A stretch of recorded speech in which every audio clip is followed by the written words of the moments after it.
Saya agak sulit menghayati konteks dari perikop ini.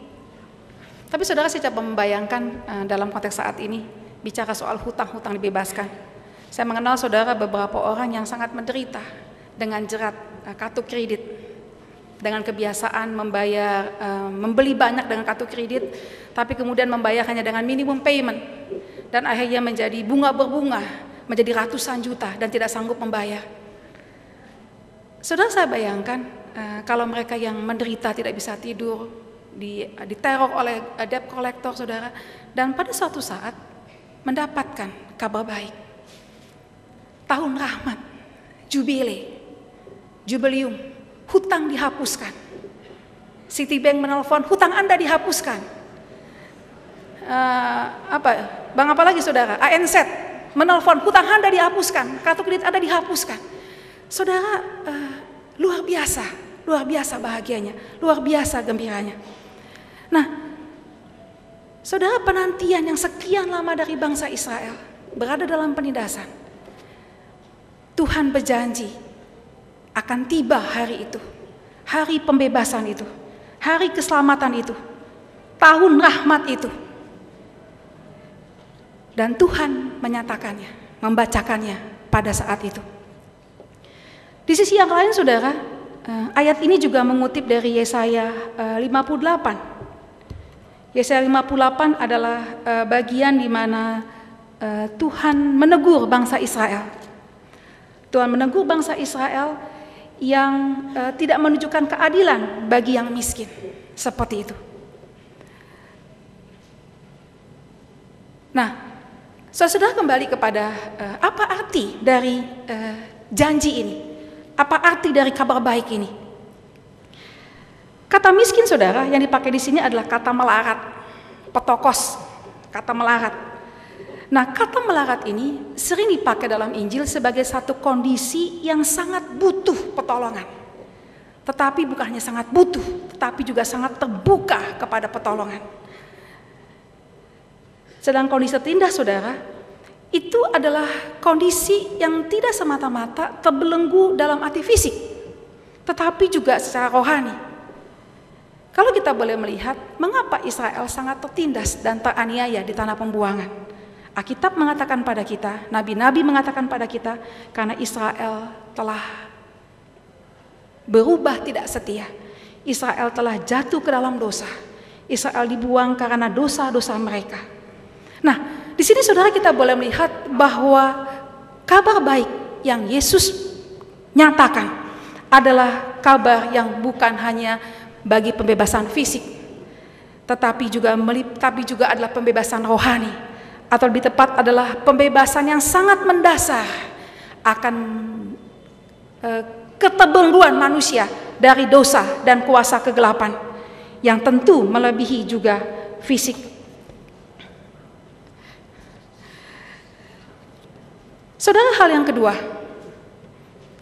kitab Lukas atau Lukas ketika boleh mengutip atau menyatakan peristiwa ini, bahwa Yesus datang ke Bait Allah dan membaca kitab Yesaya dan menyatakan, memberitakan kabar baik. Lukas kemudian saudara mengambil kesimpulan ini, atau lebih tepat Yesus berkhotbah setelah itu, dan kemudian Lukas boleh menyimpulkan atau menyatakan kepada kita, mencantumkan kepada kita akan kesimpulan yang penting dari khotbah Yesus ini. Mari kita lihat di dalam ayat yang ke-20 dan 21. Kemudian ia menutup kitab itu, memberikannya kembali kepada pejabat, lalu duduk dan mata semua orang dalam rumah ibadat itu tertuju kepadanya. Lalu ia memulai mengajar mereka, katanya, pada hari ini genaplah nats ini sewaktu kamu mendengarnya. Pada hari ini genaplah nas ini waktu kamu mendengarnya. Saudara, misi Kristus menyampaikan kabar baik, pembebasan kepada yang tertindas dan tertawan, penglihatan bagi orang buta, memberitakan tahun rahmat Tuhan telah datang. Tetapi saudara, yang kedua, ketika Tuhan berkata, pada hari ini genaplah nats ini pada waktu kamu mendengarnya. Tuhan berkata, pada hari ini kabar baik itu sudah tiba. Kabar baik itu sudah digenapi. Janji itu sudah digenapi. Menarik saudara, kalau kita perhatikan, kata hari ini itu bukanlah waktu yang hanya berlaku kepada hari itu. Tetapi ini adalah hari ini atau sekarang yang timeless, tidak terbatas. Dalam arti adalah sejak saat itu, maka tahun rahmat Tuhan sudah tiba. Sampai Yesus datang kedua kali. Minggu ini saudara, gereja mulai merayakan hari Advent. Menanti hari penantian akan kedatangan Yesus, memperingati akan kedatangan Yesus yang pertama. Penantian akan kedatangan Yesus yang pertama, tapi sekaligus juga adalah penantian akan kedatangan Yesus yang kedua. Nah, hari ini saudara adalah waktu di antara kedatangan Yesus yang pertama dan kedatangan Yesus yang kedua. Ada satu istilah yang sangat dalam saudara di dalam pengajaran eskatologi, already but not yet. Yesus telah datang, tetapi penggenapan kemuliaannya masih kita nantikan. Tetapi pada saat itu dan pada hari ini, sesungguhnya keselamatan itu sudah tiba. Dan satu hal lagi saudara, ketika Yesus mengatakan bahwa hari ini genaplah nas ini, itu digunakan kata telah, menunjukkan kepastian bahwa itu telah terjadi. Sedangkan kata hari ini dipakai bentuk terus menerus, telah terjadi dan hari ini terus dialami dan dinikmati. Saudara, itu berita kedua dari perikop ini mengajarkan kepada kita bahwa misi Kristus telah digenapi, atau lebih tepat misi Allah digenapi di dalam kedatangan Kristus. Misi penyelamatan Allah digenapi di dalam kedatangan Kristus. Nah, kemudian saudara, kita masuk kepada bagian yang ketiga. Bagaimanakah reaksi orang atau jemaat pada waktu itu, atau penduduk kota Galilea ketika mendengar Yesus berkata, pada hari ini genaplah nas ini sewaktu kamu mendengarnya. Saudara, dikatakan di dalam ayat yang ke-22, dan semua orang itu membenarkan dia, dan mereka heran akan kata-kata yang indah yang diucapkannya. Saudara, mereka kagum akan khotbah Yesus. Baik dari Yesus mengajar, cara Yesus mengajar, atau yang kedua saudara, dan yang kedua adalah kata-kata indah yang terpilih. Saat ini saudara, jujur saya agak tidak bisa punya kata-kata indah gitu ya. Saya sebenarnya tidak biasa juga berkhotbah di hadapan kalian-kalian ini saat ini gitu ya. Kalau sedikit boleh cerita kepada Bapak yang kenal saya lebih biasa sebenarnya mempersiapkan acara ketimbang khotbah di sini gitu ya. Tapi saudara, pada waktu itu mereka sangat terpesona. Mereka terpesona oleh kata-kata indah yang Yesus sampaikan. Nah, tetapi kemudian saudara, mereka dikatakan begini. Lalu kata mereka, bukankah ia ini anak Yusuf? Ya, ini agak membingungkan saudara. Begitu cepat mereka terpesona, tapi langsung bilang, tapi ini anak Yusuf gitu loh. Ada yang menafsirkan apakah ini beberapa peristiwa di dalam sinagog saudara, di mana Yesus khotbah itu yang digabungkan jadi satu, ataukah ini memang terjadi pada saat itu juga?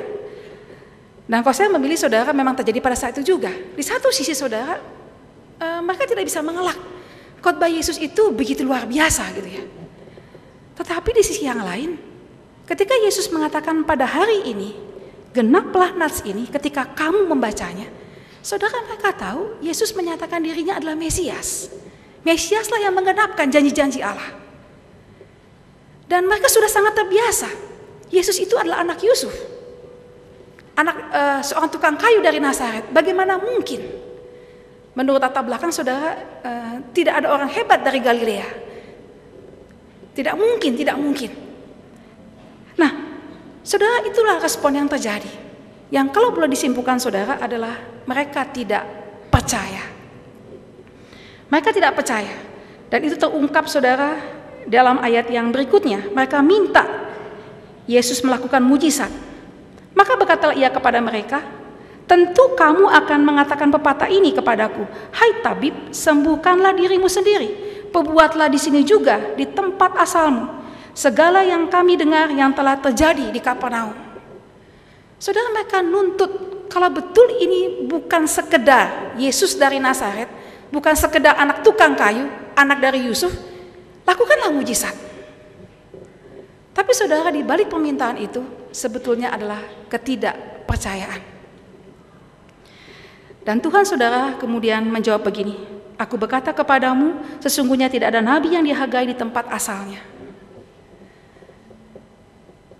Dan Yesus kemudian melanjutkan dengan dua peristiwa, bahwa ketika terjadi kemarau yang panjang pada zaman Elia diutus Tuhan untuk melakukan mujizat, bukan di tengah-tengah bangsa Israel, tetapi kepada janda di Sarfat.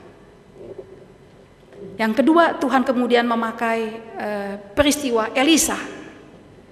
Elisa melakukan penyembuhan, mujizat penyembuhan, bukan di tengah bangsa Israel, tetapi kepada Naaman, panglima yang bukan orang Israel.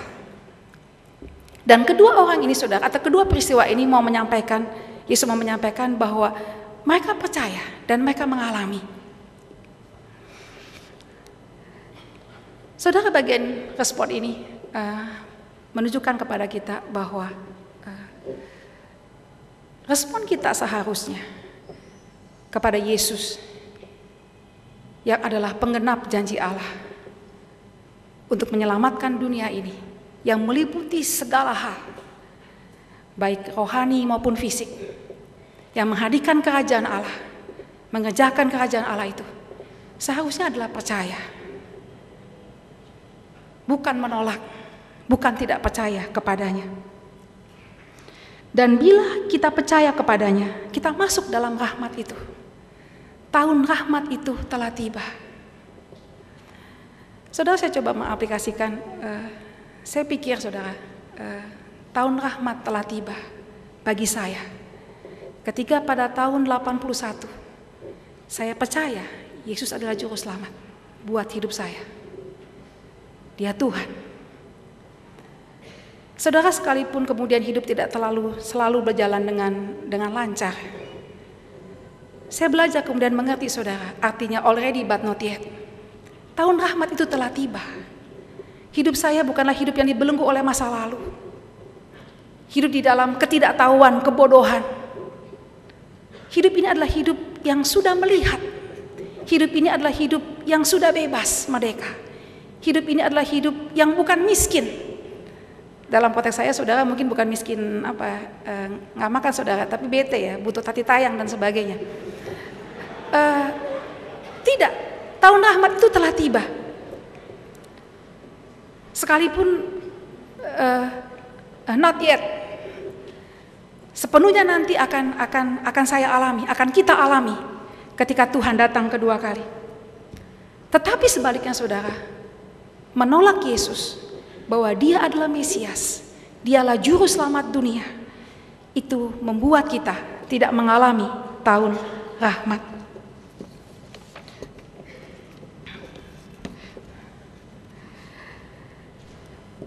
Saudara, hal kedua yang sebetulnya menjadi berita utama yang mari kita renungkan pada malam ini, kalimat hari ini. Kedatangan Yesus menggenapi misi penyelamatan bagi dunia ini. Hari ini 2000 tahun yang lalu menjadi hari ini buat kita. Kalau saya baca saudara bahwa Missio Christi itu sebetulnya adalah menggenapi akan Missio Dei, misi Allah. Dan Tuhan mengatakan itu adalah kabar baik. Hari ini terjadilah kabar baik itu, bahwa keselamatan itu telah tiba. Ada Ada satu penjelasan saudara yang tajam ya saya baca. Kata kabar baik, kata evangelion itu adalah kata yang biasa dipakai untuk amanat atau maklumat yang dikeluarkan oleh seorang kaisar. Gagasannya adalah bahwa apa yang datang dari seorang kaisar adalah sebuah amanat yang menyelamatkan.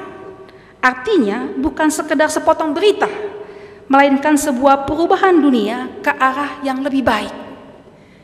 Jadi kata evangelion saudara itu dipakai untuk maklumat kaisar. Dan kalau itu dikeluarkan, maka rakyat boleh berharap akan ada perubahan ke arah yang lebih baik. Itu bukan sekedar sepotong berita. Nah, Injil, kabar baik yang Tuhan sampaikan, yang Tuhan kutip dari kitab Yesaya, yang Yesus katakan hari ini digenapi, itu bukanlah berita yang informatif saja, tetapi itu adalah tindakan penuh kekuatan, berdaya guna yang masuk ke dalam dunia untuk menyelamatkan serta memperbaharui. Dalam hal ini saudara, Yesus mau mengatakan Injil itu adalah Injil dari Allah. Injil itu bukan dari kaisar.